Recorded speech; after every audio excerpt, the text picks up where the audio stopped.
Assalamualaikum warahmatullahi wabarakatuh. Selamat pagi semua. Izin memperkenalkan diri, Taruna tingkat 1 Politeknik Pengayuman Indonesia. Nama Muhammad Haikal Ginting, STB 5604, Prodi Teknik Pemasyarakatan A. Pada kesempatan ini, saya akan memaparkan analisis antropologi budaya dengan judul Padat Hunian, Padat Masalah, Rekonstruksi Budaya Pemasyarakatan dalam situasi overcrowding lapas. Mari kita simak penjelasan berikut ini. Overcrowding atau padat hunian merupakan salah satu tantangan terbesar pemasyarakatan Indonesia.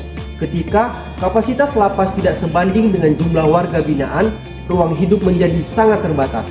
Kondisi ini bukan hanya menciptakan persoalan fisik, tetapi juga membentuk budaya baru yang berpengaruh besar terhadap pola interaksi sosial, perilaku, serta stabilitas internal lapas. Dalam situasi overcrowding, muncul berbagai fenomena budaya. Pertama, terbentuknya hierarki sosial informal. Dalam kondisi sempit dan padat, warga binaan menciptakan struktur kekuasaan sendiri. Muncul sosok seperti ketua kamar, koordinator blok, atau figur dominan yang mengatur alur kehidupan di dalam sel. Hierarki ini dapat membantu menjaga ketertiban, tetapi juga dapat menimbulkan ketidakadilan dan potensi penyalahgunaan kekuasaan. Kedua, berkembangnya nilai solidaritas dan gotong royong, kepadatan dan membuat warga binaan harus berbagi ruang tidur, aktivitas kebersihan, melahirkan kultur solidaritas yang kuat, membantu untuk mengatur kamar, menjaga kebersihan, atau menanggulangi perselisihan. Yang ketiga, tertekannya nilai humanisme, privasi hilang, ruang personal menyempit, dan stres sosial meningkat. Dalam kondisi ini, penghargaan terhadap martabat individu dapat berkurang. Ketegangan emosional seringkali menjadi bagian dari kehidupan sehari-hari. Kemudian yang keempat, munculnya budaya survival warga binaan mengembangkan strategi adaptif untuk bertahan seperti mengatur zona tidur, membuat aturan tidak tertulis, hingga pola komunikasi tertentu. Fenomena-fenomena inilah yang menjadi dasar perlunya rekonstruksi budaya masyarakatan agar lapas tetap menjadi tempat pembinaan yang manusiawi dalam kondisi pada saat ini. Kemudian, secara formal sistem masyarakat Indonesia telah mengatur pendekatan pembinaan berbasis keadilan, humanisme, dan non-diskriminasi. Namun, dalam praktiknya kebijakan yang ada seringkali belum mampu merespon dinamika budaya yang lahir akibat overcrowding. Evaluasi kebijakan yang ada menunjukkan 3 kelemahan utama. Yang pertama, belum adanya regulasi yang mengatur pengelolaan struktur sosial informal. Padahal, struktur informal ini sangat menentukan ketertiban dan dinamika konflik di dalam kamar tersebut. Kemudian yang kedua, program pembinaan lebih fokus pada aktivitas formal, belum menyentuh akar budaya sehari-hari warga binaan. Tidak adanya sistem yang mendorong rekonstruksi budaya secara berkelanjutan. Upaya pembinaan sifatnya masih sektoral, belum membangun budaya kolektif yang positif. Oke, usulan solutif yaitu program rekonstruksi budaya kamar. Saya mengusulkan sebuah program bernama Rekonstruksi Budaya Kamar atau RBK yang berfokus pada pembenahan budaya dalam unit terkecil kehidupan lapas, yaitu kamar dan blok. Program RBK memiliki 4 komponen utama. Yang pertama yaitu pelatihan agen budaya positif. Petugas memiliki figur berpengaruh dari tiap kamar-kamar atau tokoh yang dihormati oleh warga binaan untuk dilatih menjadi agen penyebar nilai pembinaan, disiplin, antisipasi intimidasi, komunikasi sehat, dan mediasi konflik. Kemudian yang kedua, penyusunan norma kamar berbasis musyawarah. Warga binaan bersama petugas merumuskan aturan kamar yang disepakati bersama seperti jadwal kebersihan, penggunaan fasilitas, tata letak tidur, hingga tata cara penyelesaian silang pendapat. Yang ketiga, penciptaan ruang dialog mingguan. Setiap kamar memiliki ruang diskusi rutin untuk menyampaikan aspirasi, tekanan sosial, atau konflik sekaligus memperkuat budaya komunikasi.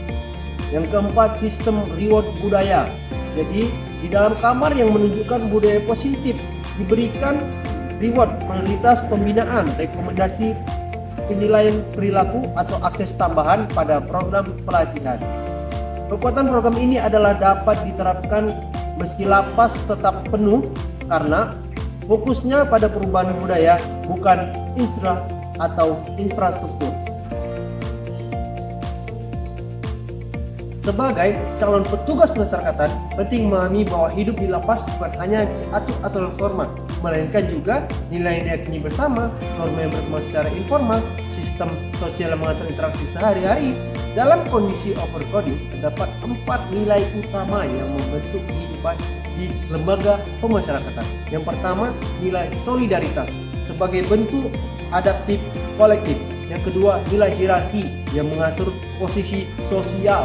Yang ketiga, nilai humanisme yang sering tertekan tetapi tetap harus dijaga. Yang keempat, nilai survival yang menentukan strategi menghadapi tekanan ruang dan lingkungan. Pemahaman nilai-nilai ini menjadi dasar bagi petugas untuk menerapkan pendekatan pembinaan yang tidak hanya normatif tetapi benar-benar menyentuh realitas sosial warga binaan. Overcrowding harus dilihat dengan kacamata dan empatik. Berpikir kita berarti mampu mengidentifikasi akar permasalahan budaya, menilai apakah program pembinaan benar-benar menjawab kondisi lapas, memahami bahwa budaya penjara adalah produk interaksi budaya sekedar pelanggaran aturan. Berpikir empatik berarti menyadari tekanan psikologis warga binaan, memahami bahwa mereka hidup dalam ruang sempit, penuh batas, tetapi tak manusia yang memiliki nilai dan martabat. Kemudian melihat atau revolusi budaya bukan sebagai kontrol tetapi sebagai perbaikan kualitas hidup. Kritis dan empatik adalah fondasi profesionalisme seorang petugas pemasyarakatan. Sebagai taruna pemasyarakatan, saya menyadari bahwa overcrowding bukan sekedar angka yang melebihi kapasitas, tetapi sebuah fenomena budaya yang kompleks. Melihat dinamika yang terjadi di dalam lapas, saya semakin memahami bahwa pembinaan tidak dapat berjalan efektif jika kita mengabaikan kondisi sosial yang membentuk perilaku warga binaan. Melalui analisis ini, saya berjalan bahwa rekonstruksi budaya bukan hanya tugas kebijakan, tetapi tugas moral bagi setiap petugas yang ingin menghadirkan pemasyarakatan yang lebih manusiawi. Saya percaya bahwa dengan pendekatan yang tepat dan kritis, empatik, dan berbasis nilai sosial, kita dapat menciptakan lingkungan yang lebih aman, lebih beradab, dan lebih mendukung perubahan perilaku warga binaan. Semoga pemahaman ini dapat menjadi bekal bagi saya sebagai seorang calon petugas yang kelak bertanggung jawab dalam menjaga, membina, dan mengayomi serta membina warga pemasyarakatan. Mungkin itulah yang bisa saya sampaikan dari penjelasan berdasarkan video-video ini. Saya akhiri. Wassalamualaikum warahmatullahi wabarakatuh.